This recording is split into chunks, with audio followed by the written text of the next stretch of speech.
जी doctor साहब अगे भी जी लिखते हैं, ਅਸੀਂ ਅੱਜ ਦੇ ਸਾਰੇ ਸਿੱਖ ਗੁਰੂ ਸਾਹਿਬ ਦੇ ਧਾਰਮਿਕ ਉਪਦੇਸ਼ ਨੂੰ ਸਮਝਦੇ ਹਾਂ, ਪਰ ਰੂਹਾਨੀ ਉਪਦੇਸ਼ ਨੂੰ ਬਹੁਤ ਘੱਟ ਲੋਕਾਂ ਨੂੰ ਗਿਆਨ ਹੁੰਦਾ ਹੈ। ਬਾਣੀ ਕਹਿੰਦੀ ਹੈ ਪਰਮਾਤਮਾ ਸਰੀਰ ਦੇ ਅੰਦਰ ਹੈ, ਇਸ ਨੂੰ ਹਰਮੰਦਰ ਕਿਹਾ ਗਿਆ ਹੈ। ਫਿਰ ਵੀ ਇਹ ਜ਼ਾਹਿਰ ਹੈ ਕਿ ਪਰਮਾਤਮਾ ਨੂੰ ਖੋਜਣ ਲਈ ਸਾਨੂੰ ਵੀ ਸਰੀਰ ਦੇ ਅੰਦਰ ਹੀ ਜਾਣਾ ਪਊਗਾ। ਪਰ ਇਹ ਕਿਸ ਤਰ੍ਹਾਂ ਹੁੰਦਾ ਹੈ? ਸਰੀਰ ਦੇ ਅੰਦਰ ਜਾਣਾ ਕਿਵੇਂ ਹੈ? ਯੁਕਤੀ ਕੀ ਹੈ? ਕੋਈ ਪ੍ਰਚਾਰਕ ਇਸ ਗੱਲ ਦਾ ਗਿਆਨ ਨਹੀਂ ਦੱਸਦਾ क्योंकि आप जानकारी नहीं है। धर्म नूं देखण लई बाहर दीआं अखां हन, लेकिन रूहानीयत नूं वेखण वालीआं अखां 10वें द्वार ते मिलदियां हन। धर्म दी एक गैसी गुब्बारे की तरह हुंदा है, इस नूं उपर जाना जरूरी है। जद ये उपर जाना बंद कर दिंदा है, ये टिक नहीं सकता, ये गिरना शुरू हो जाता है। साडा सब दा यही हाल है। साडा अमर छकना अते धार्मिक रहना काफ़ी नहीं, ये तां रूहानीयत वाले स्कूल का दाखला है। धर्म तां एक जरिया है, साडी ताकत दा राज धर्म नहीं, साडी रूहानीयत है जो साडे विच गायब हो रही है, जो अनंत है। जिन्ना असी रूहानीयत तो दूर हो रहे हाँ, उन्ना असी कमज़ोर हो रहे हाँ। सिक्खी दा हो रहा कान भी इसे गल दा नतीजा है। वेख लो शराब के सारे ठेकियां ते असी अद्धी तो ज़्यादा जनता पग्गां बन के ही बैठी हुंदी है। अज दे किन्ने लोग सिर्फ शक्ल सूरत ते पहरावे दे सिख हन, सीरत गैर हाज़र है। काम गद्दारां वाले धर्म के नाम का वपार हो रहा है। हुण तां हजूरी रागियां ते भी इल्ज़ाम लगने शुरू हो गए हैं। साडे इतिहास तक नूं बदलिया जा रहा है। ये सिक्खी दे घाण दी शुरुआत है। साडी सोच इन्नी बंजर हो चुकी है, संत जरनैल सिंह वर्गा सूरमा खो के भी सानू चानन नहीं होया कि असी की खोया। ये साडे लई सिर्फ एक खबर है, साडा की नुकसान होया सानू अंदाजा तक नहीं। हुण साडे लई धर्म दा मतलब शायद कुछ होर है। जी डॉक्टर साहब देखो उन्होंने शब्द अपने आप दे विच कंप्लीट सुनेहा दिंदे ने जी, और उन्होंने बिल्कुल ठीक कहा है कि भी साडा ਜਿਹੜਾ ਬਾਹਰਲਾ ਵਰਤਾਰਾ ਹੈ ਉਹ ਸਾਡੀ ਅੰਦਰ ਦੀ ਅਮੀਰੀ ਨੂੰ ਜਿਹੜਾ ਉਹ ਨਹੀਂ ਮਿਲ ਸਕਦਾ। ਔਰ ਗੁਰਬਾਣੀ 'ਚ ਅਸੀਂ ਪੜ੍ਹਦੇ ਹਾਂ ਕਿ ਨਾਨਕ ਸਾ ਅਖੜੀਆਂ ਬਿਆਨ ਜਿਨ੍ਹਾਂ ਡਿਸੰਦੋ ਮਾਂ ਪੀਰੀ, ਕਿ ਉਹ ਅੱਖਾਂ ਹੋਰ ਹੁੰਦੀਆਂ ਨੇ ਜਿਨ੍ਹਾਂ ਦੇ ਨਾਲ ਤੁਸੀਂ ਆਪਣਾ ਪਿਆਰਾ ਦੇਖਦੇ ਹੋ।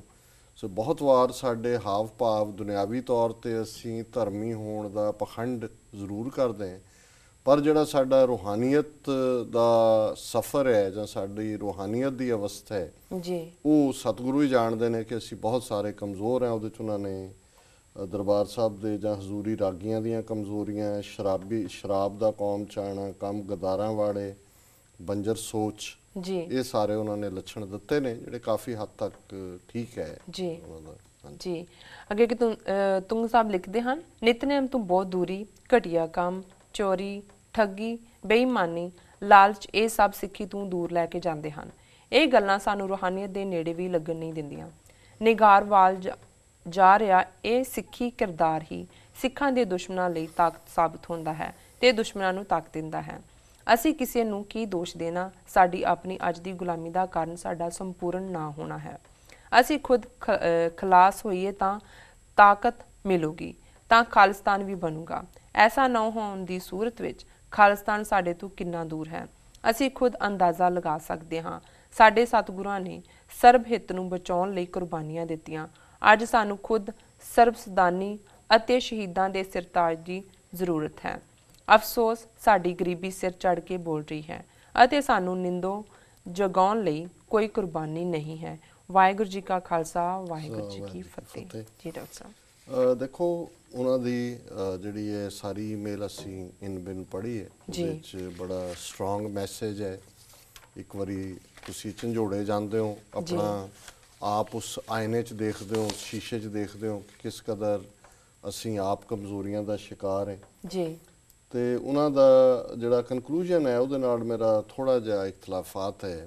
मैं समझदा है भी ਜਦੋਂ ਅਸੀਂ ਹਾਕਮ ਜਮਾਤ ਦੀ ਗੱਲ ਕਰਦੇ ਹਾਂ, ਜਿਹੜੇ ਲੋਕ ਤੁਹਾਡੇ ਤੇ ਰੂਲ ਕਰ ਰਹੇ ਹੁੰਦੇ ਨੇ ਜੀ, ਜੇ ਤਾਂ ਦੋਨੋਂ ਪੱਖ ਬਰਾਬਰ ਦੀਆਂ ਧਿਰਾਂ ਲੜਾਕੀਆਂ ਹੋਣ ਪਰ ਰੂਹਾਨੀ ਪੱਖ ਇੱਕ ਦਾ ਤੁਹਾਡੇ ਨਾਲੋਂ ਜ਼ਿਆਦਾ ਸਟਰੋਂਗ ਹੋਏ ਫਿਰ ਤਾਂ ਤੁਸੀਂ ਇਸ ਗੱਲ ਨੂੰ ਮੰਨਦੇ ਹੋ ਕਿ ਵੀ ਇਸ ਲਈ ਜਿਹੜੇ ਰੂਹਾਨੀ ਤੌਰ ਤੇ ਸਟਰੋਂਗ ਨੇ ਉਹ ਤੁਹਾਡੇ ਤੇ ਕਾਬਜ਼ ਨੇ ਜੀ ਜਾਂ ਤੁਹਾਡੇ ਉੱਤੇ ਉਹਨਾਂ ਦਾ ਗਲਬਾ ਹੈ। ਜੀ ਜੀ ਜਿਵੇਂ ਬਾਬਾ ਪ੍ਰੇਮ ਸਿੰਘ ਹੋਤੀ ਮਰਦਾਨ ਨੇ ਸਰ ਹਰੀ ਸਿੰਘ ਨਲੂਏ ਦੀ ਲਾਈਫ ਹਿਸਟਰੀ ਲਿਖੀ ਹੈ, ਤੇ ਉਹਨਾਂ ਨੇ ਬਹੁਤ ਸਾਰੀ ਉਸ ਲਿਖਤ ਦੇ ਵਿੱਚ ਅਕਾਲੀ ਫੁਲਾ ਸਿੰਘ ਦੀ ਵੀ ਉਹਨਾਂ ਨੇ ਲਿਖੀ। ਜੀ ਸੋ ਉਹਨਾਂ ਨੇ ਪਸ਼ਤੋ ਜ਼ਬਾਨ, ਕਿਉਂਕਿ ਹੋਤੀ ਮਰਦਾਨ ਉਹ ਉਸ ਬੈਲਟ 'ਚ ਹੀ ਹੈ ਫਰੰਟੀਅਰ ਦੀ, ਜੀ ਸੋ ਉਹਨਾਂ ਨੇ ਪਸ਼ਤੋ ਜ਼ਬਾਨ ਦੇ ਕੁਝ ਅਖਾਣ ਵੀ ਦਿੱਤੇ ਨੇ ਕਿ ਵੀ ਜਦੋਂ ਸ਼ਾਇਦ ਨਸ਼ਹਿਰੇ ਦੀ ਲੜਾਈ ਹੋਈ ਜਿਹਦੇ 'ਚ ਅਕਾਲੀ ਫੂਲਾ ਸਿੰਘ ਸ਼ਹੀਦ ਹੋਏ, ਲੇਕਿਨ ਉਹ ਇੱਕ ਫਾਈਨਲ ਹੱਲਾ ਸੀ ਜਿਸ ਤੋਂ ਬਾਅਦ ਉਹ ਬੜੀ ਦੇਰ ਫਿਰ ਟਿਕ ਕੇ ਬੈਠੇ ਰਹੇ। ਜੀ ਤੇ ਉਹਨਾਂ ਦੀ ਉਹ ਬੋਲੀ 'ਚ ਇਹ ਸੀ ਕਿ ਜਿਹਦੇ 'ਚ ਉਹ ਕਹਿੰਦੇ ਨੇ ਪਸ਼ਤੋ ਦੇ ਵਿੱਚ ਕਿ ਵੀ ਹੁਣ ਖੁਦਾ ਖਾਲਸੇ ਦੇ ਵੱਲ ਹੈ। ਸੋ ਹੁਣ ਉਹ ਇਸਲਾਮ ਨੂੰ ਮੰਨਣ ਵਾਲੀ ਵਿਚਾਰਧਾਰਾ ਜਾਂ ਉਹ ਲੜਾਕੇ ਲੋਕ ਜਾਂ ਉਹ ਆਪਣੀ ਆਜ਼ਾਦੀ ਲਈ ਲੜ ਰਹੇ ਸੀ ਨੇ ਵੇ, ਕਿਉਂਕਿ ਅਸੀਂ ਉਹਨਾਂ ਤੇ ਜਾ ਕੇ ਹਮਲਾਵਰ ਸੀ, ਪਰ ਅਲਟੀਮੇਟਲੀ ਉਹ ਐਡਮਿਟ ਕਰਦੇ ਨੇ ਕਿ ਵੀ ਖਾਲਸਾ ਜਿਹੜਾ ਖੁਦਾ ਹੈ, ਰੱਬ ਜਿਹੜਾ ਹੁਣ ਖਾਲਸੇ ਦੇ ਵੱਲ ਹੈ, ਇਸ ਲਈ ਸਾਨੂੰ ਕੁੱਟ ਪੈ ਰਹੀ। ਸੋ ਮੈਂ ਸਮਝਦਾ ਵੀ ਅਸੀਂ ਜਿਨ੍ਹਾਂ ਦੇ ਹੱਥ 'ਚ ਅੱਜ ਸਫ਼ਰ ਕਰ ਰਹੇ ਹਾਂ 66 ਸਾਲਾਂ ਤੋਂ, ਅਸੀਂ ਇਹ ਤਾਂ ਕਹਿਣੋਂ ਰਹੇ ਕਿ ਜੀ ਰੱਬ ਜਿਹੜਾ ਉਹ ਹਿੰਦੂਆਂ ਦੇ ਵੱਲ ਹੈ ਜਾਂ ਬਹੁ ਗਿਣਤੀ ਦੇ ਜ਼ੁਲਮਾਂ ਦੇ ਨਾਲ ਹੈ। ਜੀ ਹਾਂ, ਉਹਦੇ 'ਚ ਜਿਹੜਾ ਪਾਰਟ ਇਹ ਹੈ ਕਿ ਵੀ ਗੁਲਾਮੀ ਤਾਂ ਨਿਕਲੀ ਸਾਡੀ ਪੋਲੀਟੀਕਲ ਫੋਲੀ 'ਚੋਂ, 47 ਦੇ ਦੌਰ ਦੀ ਸਾਡੀ ਲੀਡਰਸ਼ਿਪ ਦੀ ਨਾਅਹਲੀਅਤ ਕਿ ਉਹ ਡਿਸਾਈਡ ਹੀ ਨਹੀਂ ਕਰ ਸਕੇ ਕਿ ਉਹਨਾਂ ਨੇ ਕੀ ਕਰਨਾ ਹੈ, ਔਰ ਉਸ ਕਨਫਿਊਜ਼ਨ 'ਚੋਂ ਭੰਬਲ ਭੂਸੇ 'ਚੋਂ।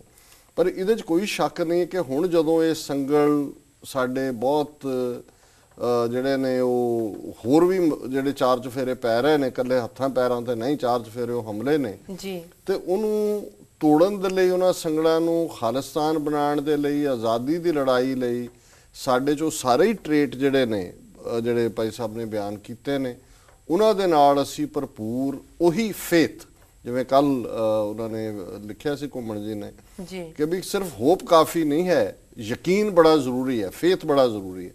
ਸੋ ਮੈਂ ਸਮਝਦਾ ਵੀ ਜੇ ਫੇਥ ਹੈ ਗੁਰੂ ਤੇ ਔਰ ਰੂਹਾਨੀਅਤ ਦੀ ਸਾਡੀ ਕਮਾਈ ਨਾਲ ਦੀ ਨਾਲ ਸਤਿਗੁਰੂ ਦੀ ਬਖਸ਼ਿਸ਼ ਨਾਲ ਹੁੰਦੀ ਰਹੇ ਤੇ ਕੋਈ ਐਸੀ ਗੱਲ ਨਹੀਂ ਹੈ। ਇਹ ਤਾਂ ਝੂਠੇ, ਫਰਾਡੀ, ਦਗਾਬਾਜ਼, ਬੇਈਮਾਨ, ਮੱਕਾਰ ਸਾਡਾ ਦੁਸ਼ਮਣ ਹੈ।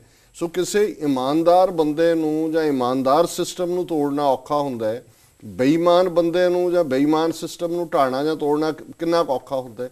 ਸੋ ਅਸੀਂ ਜੇ ਇਸ ਸਾਰੇ ਚੋਂ ਨਿਕਲੀਏ, ਇਸ ਗ੍ਰਿਫਤ ਚੋਂ ਜਿਹੜੇ ਗੁਲਾਮੀ ਦੇ ਟ੍ਰੇਟ ਨੇ, ਤਾਂ ਸਰਟਨਲੀ ਸਤਿਗੁਰੂ ਸਾਨੂੰ ਕਾਮਯਾਬੀ ਬਖਸ਼ਣਗੇ। ਸੋ ਤੁੰਗ ਸਾਹਿਬ ਦਾ ਬਹੁਤ ਬਹੁਤ ਧੰਨਵਾਦ, ਉਹਨਾਂ ਨੇ ਸਾਨੂੰ ਲਿਖਿਆ ਔਰ ਅਸੀਂ ਉਹਨਾਂ ਦਾ ਹਰ ਸ਼ਬਦ ਇੰਜੋਏ ਕੀਤਾ ਔਰ ਮੇਰੇ ਲਈ ਇਹ ਇੱਕ ਰਿਕਾਰਡ ਈਮੇਲ ਵੀ ਹੋਏਗੀ। ਜੀ ਡਾਕਟਰ ਸਾਹਿਬ, ਤੁਹਾਡਾ ਬਹੁਤ ਬਹੁਤ ਧੰਨਵਾਦ। ਤੁਸੀਂ ਸਾਡੇ ਦਰਸ਼ਕ ਵੱਲੋਂ ਆਈ ਈਮੇਲ ਉੱਪਰ ਆਪਣੇ ਵਿਚਾਰਾਂ ਦੀ ਰੋਸ਼ਨੀ ਪਾਈ। ਤੇ ਹੁਣ ਅਸੀਂ ਆਪਣੇ ਸਵਾਲਾਂ ਦਾ ਸੈਸ਼ਨ ਸ਼ੁਰੂ ਕਰਦੇ ਹਾਂ। ਅੱਜ 13 ਨਵੰਬਰ 2013 28 ਤੱਕ ਨਾਨਕਸ਼ਾਹੀ ਸੰਮਤ 545 ਦਾ ਦਿਨ ਹੈ। ਤੇ ਤੁਸੀਂ ਸਾਡੇ ਦਰਸ਼ਕਾਂ ਨੂੰ ਦੱਸੋ ਅੱਜ ਦੇ ਦਿਨ ਦੀ ਸਿੱਖ ਹਿਸਟਰੀ ਤੇ ਵਰਲਡ ਹਿਸਟਰੀ ਦੀ ਕੀ ਅਹਿਮੀਅਤ ਹੈ। ਦੇਖੋ, ਅੱਜ ਦੋ ਬੜੇ ਅਹਿਮ ਦਿਨ ਨੇ ਨਾਨਕਸ਼ਾਹੀ ਕੈਲੰਡਰ ਮੂਲ 2003 ਦੇ ਮੁਤਾਬਕ। ਜੀ, ਇੱਕ ਤਾਂ ਬਾਬਾ ਦੀਪ ਸਿੰਘ ਜੀ ਸ਼ਹੀਦ, ਉਹਨਾਂ ਦਾ ਸ਼ਹੀਦੀ ਦਿਨ ਹੈ ਜੀ, ਤੇ ਇੱਕ ਭਗਤ ਨਾਮਦੇਵ ਜੀ ਜਿਨ੍ਹਾਂ ਦੀ ਬਾਣੀ ਗੁਰੂ ਗ੍ਰੰਥ ਸਾਹਿਬ 'ਚ ਦਰਜ ਹੈ, ਉਹਨਾਂ ਦਾ ਜਨਮ ਦਿਨ ਹੈ। ਜੀ, ਸੋ ਅਸੀਂ ਭਗਤ ਨਾਮਦੇਵ ਜੀ ਦੇ ਜਨਮ ਦਿਨ ਦੀ ਮੁਬਾਰਕਬਾਦ ਵੀ ਦਿੰਦੇ ਹਾਂ ਆਪਣੇ ਸਮੂਹ ਦਰਸ਼ਕਾਂ ਨੂੰ। ਜੀ, ਔਰ ਅੱਜ ਦੇ ਅਸੀਂ ਵਿਚਾਰ ਲਈ ਵੀ ਉਹਨਾਂ ਦਾ ਸ਼ਬਦ ਚੁਣਿਆ, ਉਦੋਂ ਉਹਨਾਂ ਬਾਰੇ ਹੋਰ ਵੀ ਵੇਰਵੇ ਨਾਲ ਵਿਚਾਰ ਕਰਾਂਗੇ। ਜੀ, ਬਾਬਾ ਦੀਪ ਸਿੰਘ ਸ਼ਹੀਦ ਸਾਡੇ ਉਹ ਇਤਿਹਾਸ ਦੇ ਨਾਇਕ ਨੇ ਜਿਨ੍ਹਾਂ ਨੇ 10ਵੇਂ ਪਾਤਸ਼ਾਹ ਦੀ ਚਰਨ ਛੋਹ ਪ੍ਰਾਪਤ ਕੀਤੀ, ਉਹਨਾਂ ਤੋਂ ਖੰਡੇ ਬਾਟੇ ਦਾ ਅੰਮ੍ਰਿਤ ਛਕਿਆ ਤੇ ਜੀਵਨ ਫਿਰ ਸਮਰਪਿਤ ਕਰ ਦਿੱਤਾ ਗੁਰੂ ਨੂੰ। ਜੀ, ਜੇ ਵਿਦਵਤਾ ਵੱਲ ਗੱਲ ਕਰੀਏ ਤੇ ਉਹਨਾਂ ਨੇ ਜਿਵੇਂ ਦਮਦਮਾ ਸਾਹਿਬ ਮੁਕਾਮ ਕਰਕੇ 4 ਗੁਰੂ ਗ੍ਰੰਥ ਸਾਹਿਬ ਜੀ ਦੇ ਹੱਥ ਲਿਖਤ ਸਰੂਪ ਚਾਰੋਂ ਤਖਤ ਸਾਹਿਬਾਨ ਤੇ ਭੇਜੇ। ਜੀ, ਔਰ ਬੱਚਿਆਂ ਦੇ ਵਿੱਚ ਗੁਰੂ ਕੀ ਕਾਂਸ਼ੀ ਦਮਦਮਾ ਸਾਹਿਬ ਬੈਠ ਕੇ ਵਿਦਿਆ ਦਾ ਪ੍ਰਸਾਰ ਕੀਤਾ। ਜੇ ਖੰਡਾ ਖੜਕਾਉਣ ਦੀ ਗੱਲ ਹੈ, ਜੇ ਬਾਬਾ ਬੰਦਾ ਸਿੰਘ ਬਹਾਦਰ ਆਉਂਦੇ ਨੇ ਤਾਂ ਉਹਨਾਂ ਦੇ ਨਾਲ ਜਿਹੜਾ ਲੱਗ ਕੇ ਉਹਨਾਂ ਨੇ ਦੁਸ਼ਮਣਾਂ ਦਾ ਨਾਸ਼ ਕਰਨ ਦੇ ਵਿੱਚ ਮੋਹਰੀ ਰੋਲ ਅਦਾ ਕੀਤਾ। ਜੀ, ਮਿਸਲਾਂ ਤੱਕ ਪਹੁੰਚਦੇ ਆ, ਜਿਹੜੀ ਮਿਸਲ ਸ਼ਹੀਦਾਂ ਉਸ ਦੇ ਬਾਨੀ ਬਾਬਾ ਦੀਪ ਸਿੰਘ ਸ਼ਹੀਦ ਨੇ। ਤੇ ਬੇਸ਼ੱਕ ਬੁਢਾਪੇ ਵਿੱਚ ਨੇ, ਜਦੋਂ ਗਿਲਜੇ ਪਠਾਨ ਇਹਨਾਂ ਦਾ ਕਬਜ਼ਾ ਹਰਮੰਦਰ ਸਾਹਿਬ ਤੇ ਹੁੰਦਾ ਹੈ, ਬੇਅਦਬੀ ਦੀ ਖਬਰ ਕੰਨਾਂ ਦੇ ਵਿੱਚ ਪੈਂਦੀ ਹੈ ਤੇ ਬਿਰਧ ਅਵਸਥਾ ਦੇ ਵਿੱਚ ਫਿਰ ਆਪਣੀ ਕਲਮ ਦਵਾਤ ਪਾਸੇ ਰੱਖ ਦਿੰਦੇ ਨੇ ਤੇ 2 ਧਾਰਾ ਖੰਡਾ ਸੂਤ ਕੇ ਤੁਰ ਪੈਂਦੇ ਨੇ, ਅਰਦਾਸ ਕਰਕੇ ਕਿ ਭਾਈ ਇਹ ਸੀਸ ਗੁਰੂ ਦੇ ਚਰਨਾਂ ਦੇ ਵਿੱਚ ਲੱਗੇ। ਜੀ, ਔਰ ਅਸੀਂ ਵਾਕਿਫ ਹਾਂ ਇਤਿਹਾਸ ਤੋਂ ਕਿ ਫਿਰ ਜਿਹਨੂੰ ਅਸੀਂ ਸੱਚਮੁੱਚ ਜਿਹੜਾ ਗੁਰੂ ਨਾਨਕ ਸਾਹਿਬ ਦਾ ਇਹ ਕ੍ਰਾਈਟੇਰੀਆ ਸੀ ਕਿ ਸਿਰ ਧਰ ਤਲੀ ਗਲੀ ਮੇਰੀ ਆਓ, ਉਹਨਾਂ ਨੇ ਸੱਚਮੁੱਚ ਸੀਸ ਨੂੰ ਤਲੀ ਤੇ ਧਰਿਆ, ਪਿਆਰੇ ਦੀ ਗਲੀ 'ਚ ਆਏ ਔਰ ਉਹ ਸੀਸ ਪੇਟ ਆ ਕੇ ਹਰਿਮੰਦਰ ਸਾਹਿਬ ਕੀਤਾ। ਸੋ ਇਹ ਜਿਹੜੀ ਸ਼ਹਾਦਤ ਹੈ, ਉਹਨਾਂ ਦਾ ਜੀਵਨ ਹੈ, ਉਹਨਾਂ ਦੀ ਸ਼ਹਾਦਤ ਹੈ, ਉਹ ਸਾਡੇ ਲਈ ਹਮੇਸ਼ਾ ਹਮੇਸ਼ਾ ਪ੍ਰੇਰਨਾ ਸਰੋਤ ਹੈ ਜੀ। ਔਰ ਇਹੀ ਗੱਲ ਸੰਤ ਜਰਨੈਲ ਸਿੰਘ ਜੀ ਖਾਲਸਾ ਪਿੰਡਾਂ ਵਾਲਿਆਂ ਦੇ ਹਵਾਲੇ ਨਾਲ ਅੱਜ ਹੀ ਰੇਡੀਓ ਪ੍ਰੋਗਰਾਮ ਅੱਜ ਦੀ ਆਵਾਜ਼ ਸ਼ਾਮ ਨੂੰ ਮੈਂ ਇਹ ਕਹਿ ਰਿਹਾ ਸੀ। ਮੈਂ ਕਿਹਾ ਕਿ ਜਦੋਂ ਉਹਨਾਂ ਨੂੰ ਉਹਨਾਂ ਦੇ ਕੁਝ ਵੈਲ ਵਿਸ਼ਰਸ ਨੇ ਕਿਹਾ, ਜਿਉਂ-ਜਿਉਂ ਫੌਜ ਦੇ ਹਮਲੇ ਦੀ ਗੱਲ ਨੇੜੇ ਆਂਦੀ ਗਈ ਕਿ ਇੰਡੀਅਨ ਗਵਰਨਮੈਂਟ ਇਹ ਕਰ ਸਕਦੀ ਹੈ ਕਿ ਜੀ ਅਸੀਂ ਤੁਹਾਨੂੰ ਸੁਰੱਖਿਅਤ ਥਾਂ ਤੇ ਪਹੁੰਚਾ ਦਿੰਦੇ ਹਾਂ, ਤੁਹਾਡੀ ਹੋਂਦ ਬੜੀ ਜ਼ਰੂਰੀ ਹੈ ਜੀ। ਤੇ ਸੰਤਾਂ ਨੇ ਕਿਹਾ ਦੇਖੋ ਭਾਈ, ਬਾਬਾ ਦੀਪ ਸਿੰਘ ਸ਼ਹੀਦ ਜਿਸ ਟਕਸਾਲ ਦੇ ਮੋਢੀ ਨੇ, ਉਹ ਤਾਂ ਸੀਸ ਦਮਦਮਾ ਸਾਹਿਬ ਤੋਂ ਲੈ ਕੇ ਹਰਿਮੰਦਰ ਸਾਹਿਬ ਦੇਣ ਲਈ ਆਏ ਤੇ ਮੈਂ ਵੀ ਉਸੇ ਟਕਸਾਲ ਦਾ ਸੇਵਾਦਾਰ ਹਾਂ। ਮੈਂ ਹੁਣ ਇਹ ਸੀਸ ਇੱਥੋਂ ਚੁੱਕ ਕੇ ਕਿੱਥੇ ਲੈ ਕੇ ਜਾਵਾਂ, ਇਹ ਤਾਂ ਇੱਥੇ ਹੀ ਲੱਗੇਗਾ। ਸੋ ਅਸੀਂ ਸਮਝਦੇ ਹਾਂ ਵੀ ਉਹਨਾਂ ਨੇ ਜੂਝ ਕੇ ਸ਼ਹੀਦੀ ਪਾਈ। ਇਹ ਅੱਜ ਅਫਸੋਸ ਦੀ ਗੱਲ ਹੈ ਕਿ ਇਸੇ ਟਕਸਾਲ ਨਾਲ ਸੰਬੰਧਿਤ ਜਿਹੜੇ ਅੱਜ ਆਗੂ ਨੇ ਉਹ ਕਿਵੇਂ ਬਾਦਲ ਦੀ ਝੋਲੀ 'ਚ ਬੈਠੇ ਨੇ, ਕਿਵੇਂ ਉਹ ਸਾਰਾ ਸੰਘਰਸ਼ ਦਾ ਰਸਤਾ ਜਿਹਦੇ ਲਈ ਜਿਸ ਸੰਤ ਪਿੰਡਾਂ ਵਾਲਿਆਂ ਦੇ ਉਸ ਰਾਹ ਦੇ ਉੱਤੇ ਹਜ਼ਾਰਾਂ ਦੀ ਗਿਣਤੀ 'ਚ ਨੌਜਵਾਨਾਂ ਨੇ ਆ ਕੇ ਸ਼ਹੀਦੀ ਜਾਮ ਪੀਤੇ, ਅੱਜ ਉਹ ਕਿੱਥੇ ਖੜੇ ਨੇ ਜੀ। ਵਰਲਡ ਹਿਸਟਰੀ ਦੇ ਹਵਾਲੇ ਨਾਲ 1775 ਦੇ ਵਿੱਚ ਅਮਰੀਕਨ ਰੈਵੋਲੂਸ਼ਨਰੀਜ਼ ਨੇ ਮੌਂਟਰੀਆਲ ਜਿਹੜਾ ਕਿਊਬੈਕ ਦੇ ਵਿੱਚ ਹੈ ਉਸ ਤੇ ਕਬਜ਼ਾ ਕੀਤਾ। 1781 ਚ ਅੰਗਰੇਜ਼ ਫੋਰਸਿਸ ਨੇ ਨੈਗਾਪਟਮ ਸਿਲੋਨ ਸ੍ਰੀਲੰਕਾ ਉਸ ਦੇ ਉੱਤੇ ਕਬਜ਼ਾ ਕੀਤਾ। ਬੈਨ ਫਰੈਂਕਲਿਨ ਅਮਰੀਕਾ ਦੇ ਇੱਕ ਪ੍ਰੈਜ਼ੀਡੈਂਟ ਹੋਏ ਨੇ, ਉਹਨਾਂ ਦੀ ਇੱਕ ਬੜੀ ਕੋਟ ਹੈ ਮਸ਼ਹੂਰ ਜਿਹੜੀ ਉਹਨਾਂ ਨੇ ਅੱਜ ਦੇ ਦਿਨ ਕਹੀ। ਉਹਨਾਂ ਨੇ ਕਿਹਾ nothing certain but death and Texas, ਕਿ ਦੋ ਚੀਜ਼ਾਂ ਪੱਕੀਆਂ ਨੇ ਕਿ ਟੈਕਸ ਦੇਣਾ ਪਏਗਾ ਤੇ ਮੌਤ ਆਏਗੀ। ਸੋ ਇਹ ਉਹਨਾਂ ਦੀ ਕੋਟ ਬੜੀ ਪਪੂਲਰ ਹੈ। 1851 ਦੇ ਵਿੱਚ ਲੰਡਨ ਔਰ ਪੈਰਿਸ ਦੇ ਵਿਚਕਾਰ ਜਿਹੜਾ ਟੈਲੀਗ੍ਰਾਮ ਦਾ ਲਿੰਕ ਹੋਇਆ। 1865 ਚ ਪਹਿਲਾ ਜਿਹੜਾ US ਗੋਲਡ ਸਰਟੀਫਿਕੇਟ ਅੱਜ ਹੁੰਦਾ ਹੈ ਕਿ ਜੀ ਸਰਟੀਫਾਈਡ ਹੈ ਇਹ ਗੋਲਡ, 1865 ਚ ਪਹਿਲਾ ਇਸ਼ੂ ਹੋਇਆ। 1920 ਦੇ ਵਿੱਚ ਹਡਸਨ ਰਿਵਰ ਜਿਹੜੀ ਸਾਡੀ ਨਿਊਯਾਰਕ ਨਿਊ ਜਰਸੀ ਇਸ ਏਰੀਆ ਦੀ ਰਿਵਰ ਹੈ, ਇਹ ਐਲਬਨੀ ਜਿਹੜੀ ਰਾਜਧਾਨੀ ਹੈ ਨਿਊਯਾਰਕ ਦੀ, ਉੱਥੇ ਫਰੋਜ਼ ਹੋ ਗਈ ਸੀ, ਜੰਮ ਗਈ ਸੀ।